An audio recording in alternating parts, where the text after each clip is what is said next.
হয়েছে অনেক। মানুষ মানুষের অবস্থানকেই ভালোবাসে, মানুষ কখনোই মানুষের অন্তঃসত্ত্বাকে ভালোবাসে না।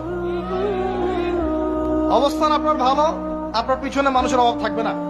আজকে আপনার ক্ষমতা আছে, পাওয়ার আছে, খ্যাতি আছে, ইত্যাদি আছে, মানুষ দেখবেন পিছনে ঘুরঘুর করছে, ঘুরঘুর করছে। দুনিয়াতে থাকতে হবে মুসাফিরের মতো।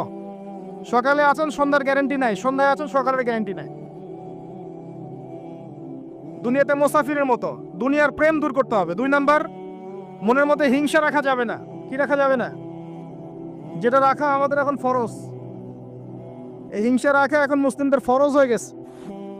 হিংসা না করলে পেটের ভাতটুকু হজম হয় না। কারো রাইজিং দেখলেই, একটু রাইজিং দেখলেই হিংসা। হিংসা রাখা যাবে না। 3 নাম্বার, আত্ম অহংকার রাখা যাবে না, ইগো রাখা যাবে না, লৌকিকতা রাখা যাবে না, রিয়া প্রদর্শন করা যাবে না, এবং ওই যে গীবত, তুহমত, অপবাদে যে অপসংস্কৃতি আছে এইগুলো থেকে দূরে থাকতে হবে। ইনশাআল্লাহ তাআলা আল্লাহর নূর আপনার কলবে আসবে ইনশাআল্লাহ। তখন ইনশাআল্লাহ তাআলা আপনি খিজির